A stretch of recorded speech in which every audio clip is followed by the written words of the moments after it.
মহানবীকে মানে নাই তাদের হাতে শহীদ হয় নাই, যারা মহানবীকে মেনেছে তাদের হাতে শহীদ হয়েছে। যারা মহানবীকে মানছে, নারায়ে তাকবীর, আল্লাহু আকবার, নারায়ে রিসালাত, মুহাম্মদ মুস্তাফা, তাদের কাছে মুহাম্মদ মুস্তাফার আদর্শ ছিল, তাদের কাছে মুহাম্মদ মুস্তাফার বাণী ছিল, রেফারেন্স ছিল। মহানবী এটা বলেছে, মহানবী ওটা বলেছে, আমার কাছে মহানবী এটা বলেছে, আমার কাছে মহানবী এটা বলেছে, আমাকে এটা বলেছে, ওকে এটা বলেছে, আমাকে এটা বলেছে, ওকে এটা বলেছে, তাকে এটা বলেছে, ওকে ওটা বলেছে, ওকে ভাবে বলেছে, আমাকে ভাবে বলেছে, আমার আম্মারে বলছেন না, আমার খালকে বলছেন না, আমার ফুফারে বলছেন না, আমার সবাই মহানবী বলে গেছে। আমরা কি জানি না? সবার সাথে মহানবীর সম্পর্ক, এই মহানবীর রেফারেন্স দিয়ে দিয়ে, মহানবীর রেফারেন্স দিয়ে দিয়ে ইমাম বংশকে শহীদ করেছে। মহানবী আর কেউ রেফারেন্স নয়, আর কেউ রেফারেন্স নয়। আবু জাহেলের রেফারেন্স দেয় নাই, আবু লাহাবের রেফারেন্স দেয় নাই, ফিরাউনের রেফারেন্স দেয় নাই। আজ বিশ্বে দুটি প্রধান ঘটনার সাক্ষী, বাবা জাহাঙ্গীরের নয়নমণি, শরাবে শাহেনশাহে আজিজি, মারেফতের সূর্য, বর্তমান ফকিনি দরবার শরীফের কর্ণধার পীর মুর্শিদ রাহেলুল্লাহ মাওলানা কালান্দার বাবা বেদম শাহ ওয়াসি আর জাহাঙ্গীর বাবা এই দিনে বাশারিয়াত সুরতে এই ধুলিমলিন ধরাধামে তাশরীফ গ্রহণ করেন এবং এই একই দিনে বাবা জাহাঙ্গীরের প্রাণ প্রিয় মুর্শিদ, বাবা জাহাঙ্গীরের প্রাণ প্রিয় রাহিমা, বাবা জাহাঙ্গীরের প্রাণের মুর্শিদ শাহ সুফি সৈয়দ বাবা জালাল নুরি আফরানহু এবং বাবা জালাল নুরির দ্বিতীয় শাহজাদা বাবা শাহ সুফি বাবা বেলাল নুরি আর সুরেশ্বরী বাবার এই আঙ্গিনায়, বাবার এই বাড়িতে বরকতময় তাশরীফ গ্রহণ করেন। এই দুটি বিশেষ বৈশিষ্ট্যপূর্ণ গুরুত্বপূর্ণ ঘটনা দুটি, এই দুটি ঘটনাকে কেন্দ্র করে দরবারের প্রতিষ্ঠাতা চিরাগে জান শরীফ বাবা জাহাঙ্গীর বাঈমান আর সুরেশ্বরী স্বয়ং নিজে প্রতি বছর এই ওরসটি উদযাপন করতেন। ফকিনি দরবার শরীফে এই অনুষ্ঠান ছিল সবচাইতে গুরুত্ববহ।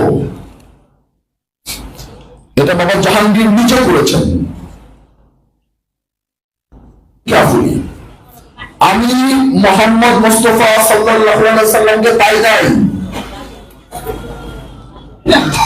সূরা নিসার 150, 151, 152 নম্বর আয়াত গবেষণা করেন, যিনি আল্লাহ তিনি রাসূল হাতে নাই কোনো ভুল, খোদাও সে হন, এই কথা নাগরে বলে না, কোরআনে বলে। যে আল্লাহ এবং রাসূলের সাথে পার্থক্য করে, উলাইকা হুমুল কাফিরুনা হাক্কা, আর নামাজ রোজা না পড়লে চলবে। যিনি মনে মনে ইরাদা করে আল্লাহ এবং রাসূল, Lord Almighty and the Messenger of Lord Almighty are equally distinguished and they are differentiated. They are separate being. By origin they are separated, they are distinguished. Tell them they are purely non-believer. বলে দাও তারা 100% non-believer, কাফের। মনে মনে ইরাদা করলো কাফের, তো মনে মনে ইরাদা কইরা আপনি নামাজ রোজা পালন করে আর কেমনে মুসলিম হবেন? আপনি তো মনে মনে ইরাদা করে কাফের হয়েই গেছেন, আর নামাজ রোজা করে আপনি এর মেকআপ কেমনে করবেন? যাবে না। কোরআন বলছে রাসূল বলে নাই যে আল্লাহর সাথে এবং নবীর সাথে ফারাক করে সে কাফের। সুবহানাল্লাহ। বলে নাই যে আল্লাহর সাথে এবং নবীর সাথে ফারাক করে সে কাফের। কোরআন বলেছে যে আল্লাহর সাথে এবং রাসূলের সাথে ফারাক করে সে কাফের। সূরা নিসা খুলে দেখেই তো দেখা চলে যায়, খুলেই দেখেন না। আবার আরেক জায়গায় বলছে আমি এমন কোন জাতি নাই, এমন কোন গোত্র নাই যেখানে আমার রাসূল না পাঠাইছি, ওখানে নবী পাঠাইছি বলে নাই। কোরআন বলছে আমি ওই জাতিতে ওই গোত্রকে শাস্তি দেই না যে গোত্রে রাসূল পাঠাই নাই। ওই জাতিতে ওই কওমে আমি আযাব পাঠাই না, শাস্তি দেই না আমি ওদেরকে, যেখানে আমি আমার রাসূল পাঠাই নাই।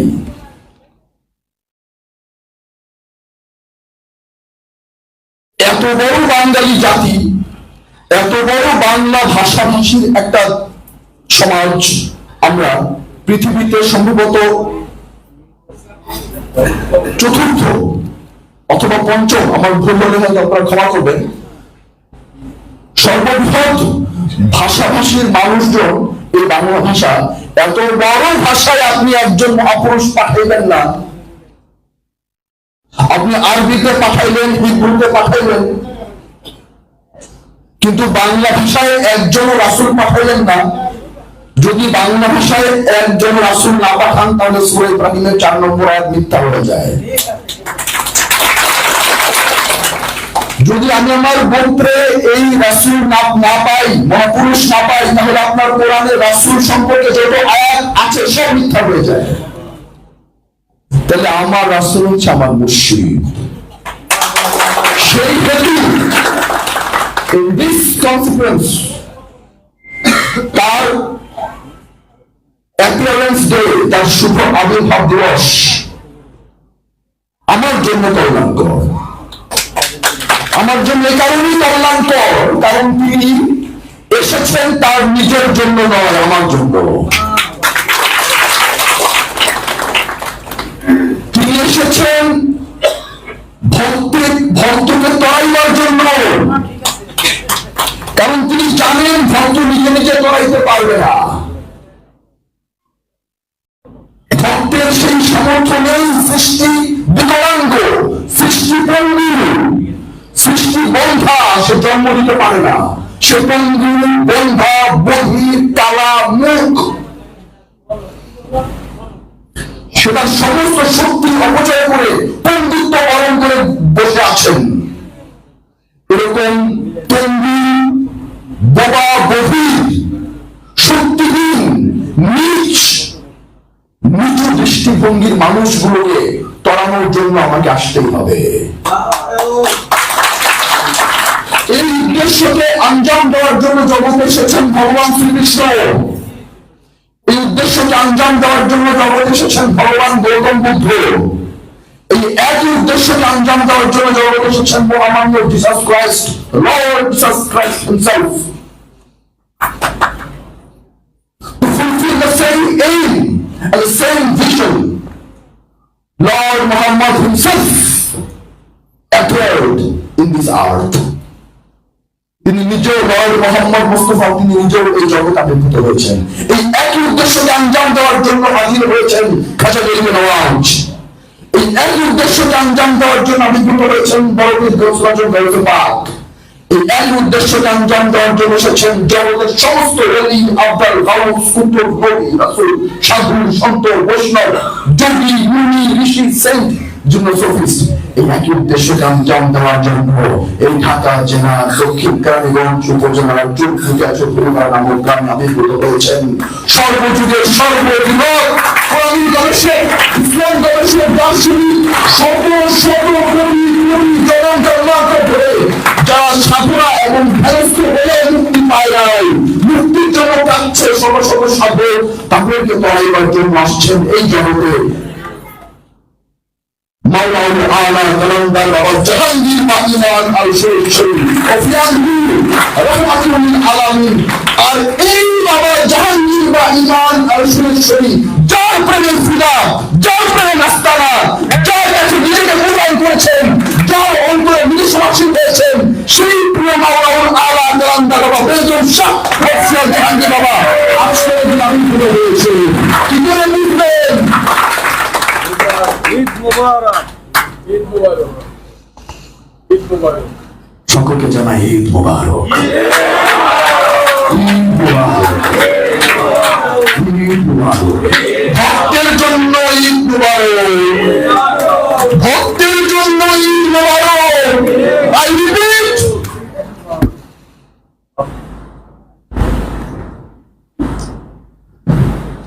ভক্তের জন্য ঈদ মুবারক। সবার জন্য বলা হয়, সবার জন্য এক্সপেক্ট করাটাও বোকামি। Why you are expecting that all of the mankind will follow your beloved Murshid. কেন আপনি বিশ্বাস করতে চান? They are very much selected, they are very much nominated who can pray to their Lord Almighty. মুর্শিদের শরণাপন্ন হওয়াটাও জন্মের ভাগ্য। বাবা জাহাঙ্গীর এই সিংহাসনে বসে বলেছেন, শত শত ভিডিও আছে, রেকর্ড করা, শত শত ভক্তের কাছে আছে, তোমরা আমার কাছে আসছো, তোমরা আসছো, না না না না, কখনো না, ভুলেও মনে করো না তোমরা আসছো, তোমাদের তকদীর টেনে নিয়ে এসেছে। ভয়ঙ্কর রকমের পর্দা দিয়ে কথা বলেছেন, কোন তকদীর না, তিনি নিজে টেনে নিয়ে এসেছেন। Lord Almighty Kalamdar Baba Jahangir Ba Iman also selected you. But alas, I'm afraid to disclose the second part of the sentence. এই বাক্যের পরের পার্ট বলতে হচ্ছে একটু দুঃখজনক, পরের পার্ট। এই বাক্য সমাপ্ত হয়নি, এই বাক্যের দ্বিতীয় অংশ আছে, সেই দ্বিতীয় অংশটা আপনাদেরকে ধৈর্য সহকারে শুনতে হবে। ধ্যান দিয়া রাখো, এখানে থাকতে পারো কিনা শেষ পর্যন্ত সেটা দেখো।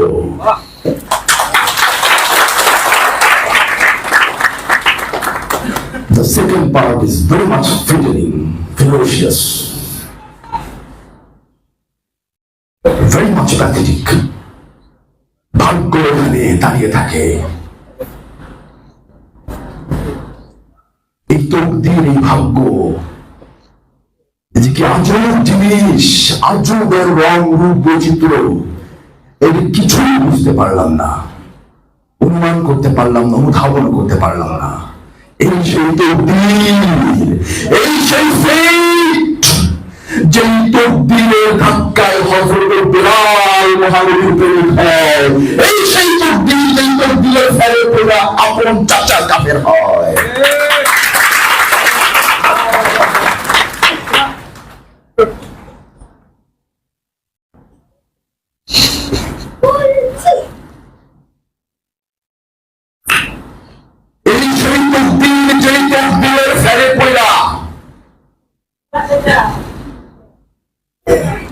আবু জাহেলকে বলতে শুনি, হে আমার ভাতিজা,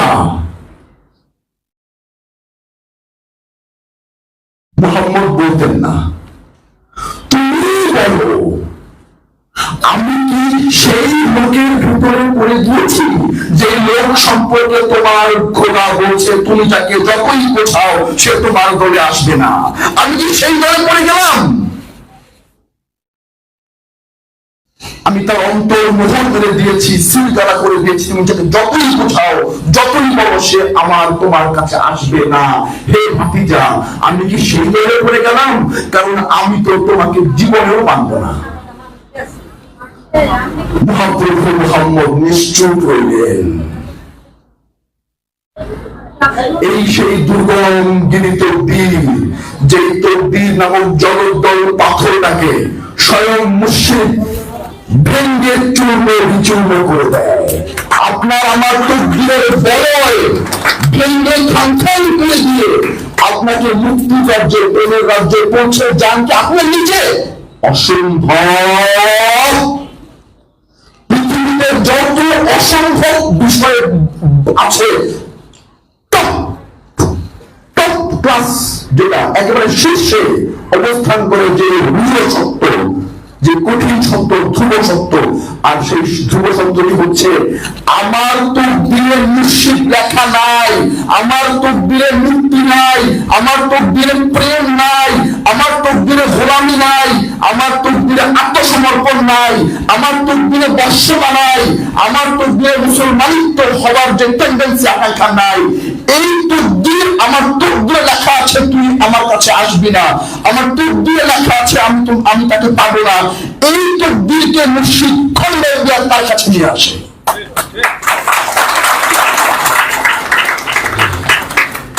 এই এটাকে সে খন্ডাই দিয়ে তার কাছে নিয়ে আসে। প্রত্যেকটা স্টেপে স্টেপে মুর্শিদ আপনার তকবীর খন্ডিয়ে যায় আপনাকে সম্ভব মতো করে।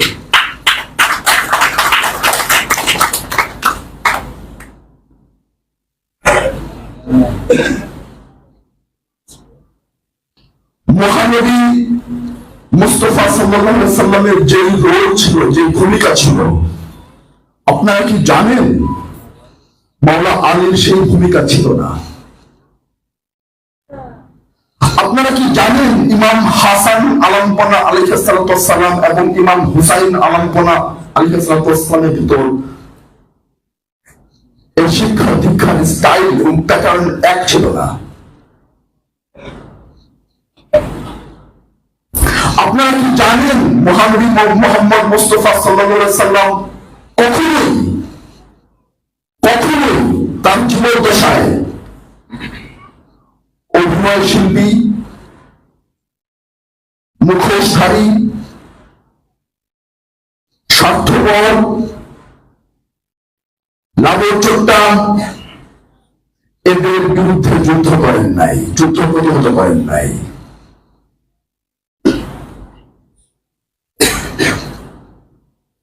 মহানবী যতগুলো যুদ্ধ প্রতিহত করেছেন একেবারে স্ট্রেইট আওয়ে যারা নন বিলিভার তাদের বিরুদ্ধে করেছেন।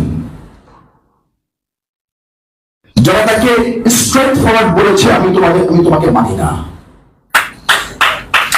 মহানবী ওই সমস্ত মানুষের বিরুদ্ধে যুদ্ধ প্রতিহত করেছেন যারা বলেছেন স্ট্রেইট আওয়ে আমি মুহাম্মদ তোমাকে মানি না। আমি কাবা শরীফের চুম্বন দেবো 1000 বার, আমি হজ করবো 1000 বার, আমি হাজারে আসওয়াদ চুম্বন দেবো 1000 বার, আমি আল্লাহর কাছে প্রার্থনা করবো 1000 বার। তুমি যে রাসূল, তুমি যে সম্মানিত, আমি এটা মানবো না। আমি তোমাকে রাসূল রূপে মনোনীত করবো না, আমি স্ট্রেইট তোমাকে অস্বীকার করলাম, আমি তোমাকে মানবো না। এই সমস্ত কাফের সম্প্রদায়ের সাথে মহানবী যুদ্ধ প্রতিহত করেছেন। কিন্তু মাওলা আলী না,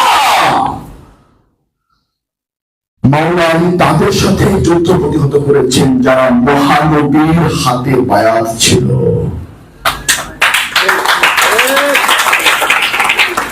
ইমাম হাসান আলামপুরা তাদের সাথে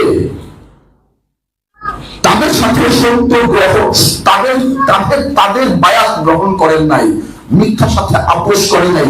তাদের সাথে যারা আর কেউ নয়, কোন হিন্দু নয়, খ্রিস্টান নয়, বৌদ্ধ নয়, এরা প্রত্যেকে মহানবীর হাতে বায়াত এবং সাহাবা ছিল।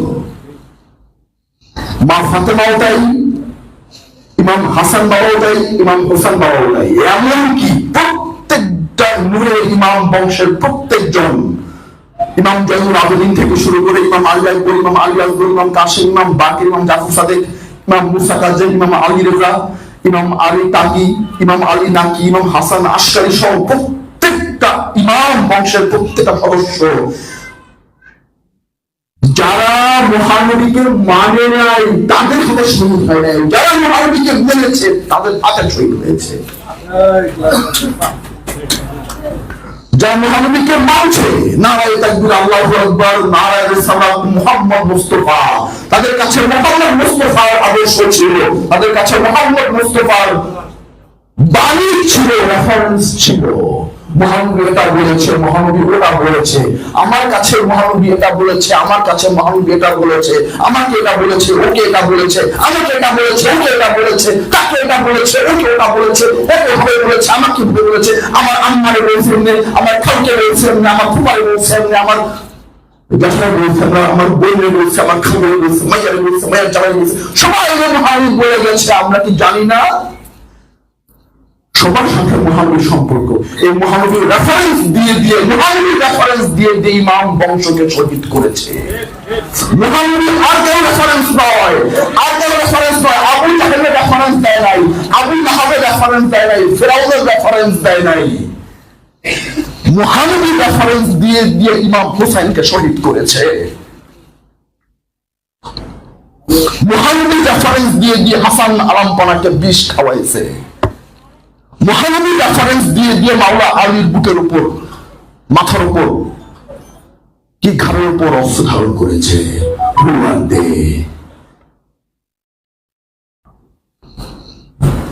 they are more mightier than non-believers. তারা অবিশ্বাসকারীদের চেয়ে ভয়ঙ্কর। এটা ইতিহাসের শিক্ষা। কারণ যুগান্তরের জন্য এই ইতিহাস সামনে রেখে মহানবী আমাদেরকে দীক্ষা দিয়েছেন। কেন দীক্ষা দিয়েছেন? এই কারণে দীক্ষা দিয়েছেন কারণ খাতামান নবুয়ত নাই, খাতামান রিসালাত নাই, খাতামান নবুয়ত আছে। যেহেতু খাতামান রিসালাত নাই, সেহেতু এই দর্শন খুদের শিক্ষা এটাও চালু থাকবে। যেহেতু রিসালাত চলমান, মহাপুরুষদের সিলসিলা চলমান, সেহেতু মহাপুরুষদের আদর্শ চলমান।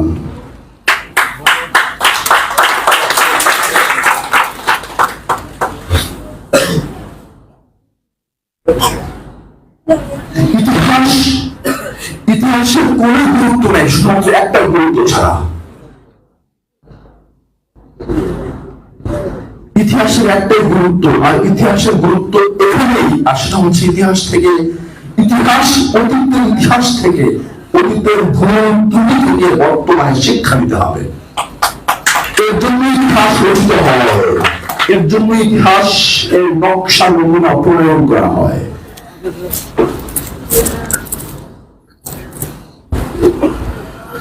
নকশ নিয়ে দুটি কথা বলি। বাবা জাহাঙ্গীরের কোরআনুল মাজিদ হুবহু অনুবাদ এবং সামান্য কিছু ব্যাখ্যা এই যে আমি তুলে ধরছি আপনাদের সবার সামনে, অত্যন্ত আদবের সাথে আমি তুলে ধরছি। এই যে অত্যন্ত আদবের সাথে আমি তুলে ধরলাম। এই যে আপনাদের সামনে এই কোরআনুল কারীমে এই যে কোরআনুল মাজিদ হুবহু অনুবাদ এবং সামান্য কিছু ব্যাখ্যায় সম্বলিত যে অনুবাদটুকু আছে, মহামূল্যবান, বিস্ময়কর, হতভম্ব হয়ে যে আমি নিজে, আমরা সবাই, আপনারা সকলে পড়ে দেখবেন।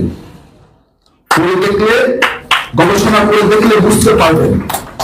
কারণ আমরা এগুলো থেকে কথা বলি, আমরা বাবা জাহাঙ্গীরের লিখিত বইগুলো থেকে কথা বলি, কিন্তু নিজেদের ভাষায় বলার চেষ্টা করি, নিজেদের স্টাইলে বলার চেষ্টা করি। কিন্তু আমাদের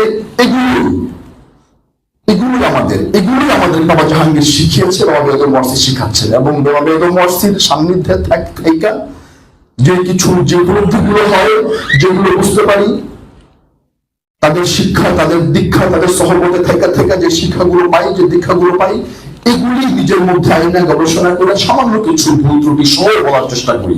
কিছু কিছু ভুল ত্রুটি হয়, আবার তিনি শুধরে দেন, আবার ভুল হয়, আবার তিনি শুধরে দেন, ভাবেই চলছে। কিন্তু মূল পাণ্ডুলিপি বা মূল সহায় একমাত্র বাবা জাহাঙ্গীরের বই, এবং শুধু বই নয়, বইয়ের যে নির্যাস, কি করতে বলা হয়েছে সেই দর্শনটা আপনার বই থেকে মিলিয়ে নিয়ে আপনাকে বাস্তবিক জীবনে সেই দর্শনটাকে আঞ্জাম দিতে হবে নিজের জীবনে। বইয়ের নির্যাস থেকে, বইয়ের তত্ত্ব এবং তথ্য থেকে নির্যাসকে সংগ্রহ করে সেই নির্যাসটুকু আপনার জীবনে আঞ্জাম না দিতে পারলে প্রতিটি জনক বই পড়া, যে কথা না পড়া একই কথা।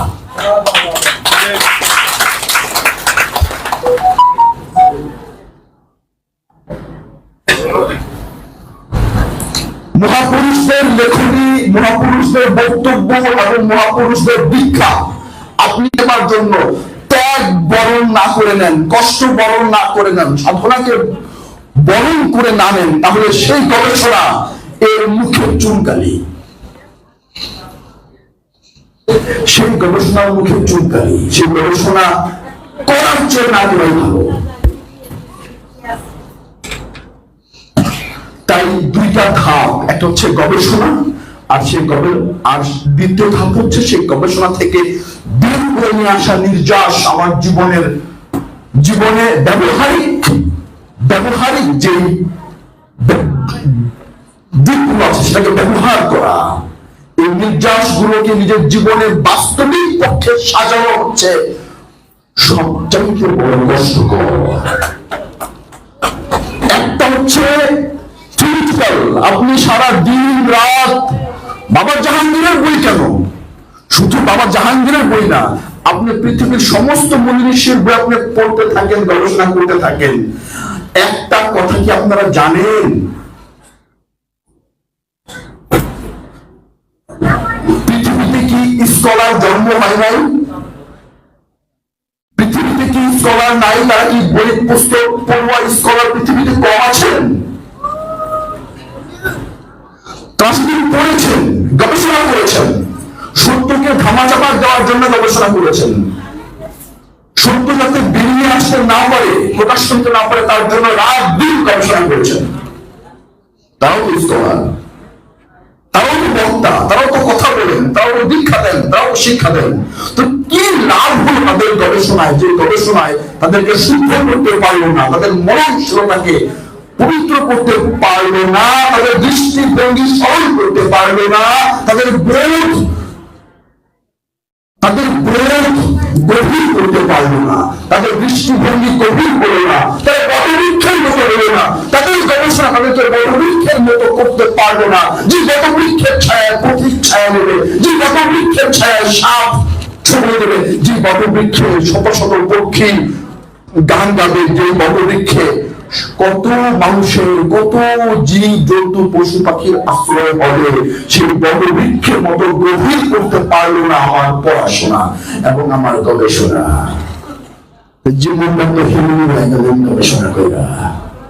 এই গবেষণার গায়ে নিকুচি করি, এই গবেষণা করার চেয়ে আলহামদুলিল্লাহ আমি জীবনে গবেষণা করি না, এটা ভালো। গবেষণা বোঝে, গবেষণা কাকে বলে? গবেষণা তো হয় নিজের নফসকে নিয়ে, গবেষণা তো হয় নিজের দৃষ্টিভঙ্গিকে নিয়ে, গবেষণা তো হয় নিজেকে নিয়ে, নিজের অন্তরের প্রকোষ্ঠে যে বক্র চিন্তাগুলো আছে, সেই চিন্তাগুলোকে খুঁটিয়ে আবিষ্কার করার নাম হচ্ছে গবেষণা।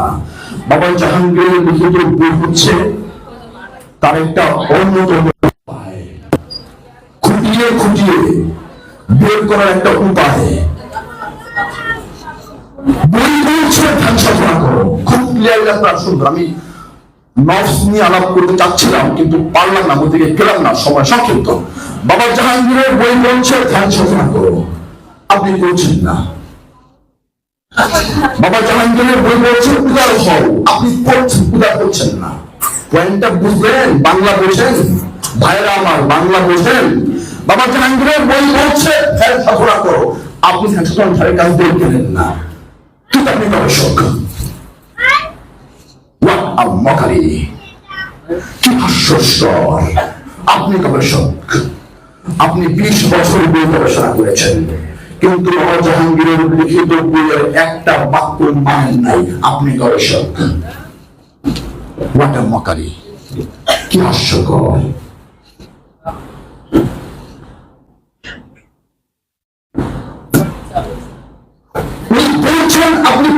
আপনি পড়ছেন কিন্তু মানছেন না, আপনি পড়ছেন আপনার পক্ষ উদার হচ্ছে না, আপনি গবেষক কিন্তু আপনার স্বভাব জড়িত পাল্টাচ্ছে না, আপনার স্বভাব জড়িত পাল্টাচ্ছে না, আপনার স্বভাব উন্নত হচ্ছে না। আপনি পড়ছেন, স্বভাব উন্নত হচ্ছে না। আপনি প্রচার করছেন, স্বভাব উন্নত হচ্ছে না। আপনি কোরআন প্রচার করছেন, আপনি বাবা জাহাঙ্গীরের বই প্রচার করছেন, মসনদ প্রচার করছেন, সমস্ত বড় বড় কিতাব প্রচার করছেন, কিন্তু স্বভাব পাল্টাচ্ছে না। কেন পাল্টাচ্ছে না? কি রহস্য? এই রহস্য যিনি উন্মুক্ত করেছেন তিনি বাবা জাহাঙ্গীর এবং তিনি বাবা বেগম শাহ। বেগম শাহ বলছেন, তোমরা কি জানো তোমাদের মধ্যে কেন স্বভাব চরিত্র পরিবর্তন আসছে না? কারণ তোমরা যা বিশ্বাস, তোমরা যা বলো, যা করো, তার উপর আস্থা নাই। তোমরা বলছো একটা, করছো একটা। তোমরা যে বিষয়ে গবেষণা করছো সে বিষয়ে তোমরা আত্মস্থ করছো না, বোধ নিচ্ছ না। এই বোধ নেওয়া হচ্ছে প্র্যাকটিক্যাল। এই বই পড়াটা থিওরিটিক্যাল, আর বই থেকে জ্ঞান অর্জন করা প্র্যাকটিক্যাল।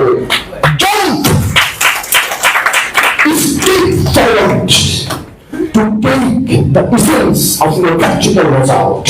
তোমার ব্যবহারিক পদ্ধতিতে তোমার জীবনকে সাজিয়ে নেওয়ার জন্য জাম্প করো যুদ্ধের ময়দানে। আর সেই যুদ্ধের ময়দান হচ্ছে ধ্যান সাধনা, তাসাব্বুরে শায়েক।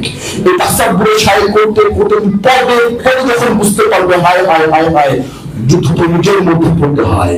এই তাসাউফ শায়েক করার জন্য দরকার একজন শায়েক, একজন মুর্শিদ, যে আপনাকে যে আপনার সাথে কথা বলবে, যে আপনার সাথে বন্ধুর মতো মিশবে, আবার শাসন করবে, আবার আদর করবে, যার সান্নিধ্যে আপনি নিজেকে বিকশিত করতে পারবেন, যার সান্নিধ্যে আপনি নিজেকে তৈরি করতে পারবেন। এমন একজন গুরু, এই সান্নিধ্যে যায় আপনি প্র্যাকটিক্যাল হন, ব্যবহারিক হন, তত্ত্বকে তত্ত্ব জ্ঞানে রূপান্তরিত করুন। তাই তত্ত্ব এবং এর ব্যবহার দুটোই প্রয়োজন, দুটোই সমানভাবে প্রয়োজন এবং উপযুক্ত এবং উপযোগী। এই বলে আমি আমার বক্তব্য শেষ করছি।